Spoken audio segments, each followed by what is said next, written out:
ቦአ ገባ፣ ይበው ይገባል፣ ይባ ይገባ ዘንድ፣ ይባ ይግባ ይሆናል። በሴት አንቀጽም ሲገሰስ ቦአት ገባች፣ ትበው ትገባለች፣ ትባ ትገባ ዘንድ፣ ትባ ትግባ ይሆናል። በአት መግባት ማለት ነው።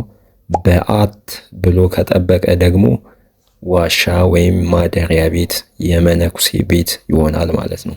በአታት ሲሆን በብዙ ለምሳሌ ቦአ ውስተ አቢይ ተጽናስ፣ ትልቅ ችግር ውስጥ ገባ ማለት እንችላለን። በሴት አንቀጽ ቦአት ውስተ ቤታ ወደ ቤቷ ገባች።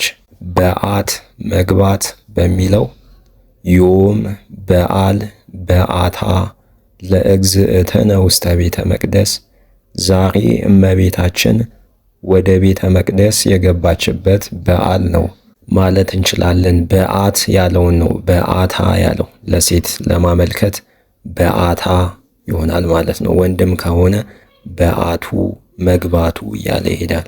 በአት ሲጠብቅ ደግሞ ቅድም እንዳልኳችሁ ቤት ወይም ማደሪያ የሆነ ነገር ነው። ለምሳሌ ሀለወተኒ ንስቲት በአት ከመ እንጦኒ፣ እንደ እንጦኒ ትንሽዬ ቤት አለችኝ ማለት እንችላለን። የእናንተን በኮሜንት እጠብቃለሁ።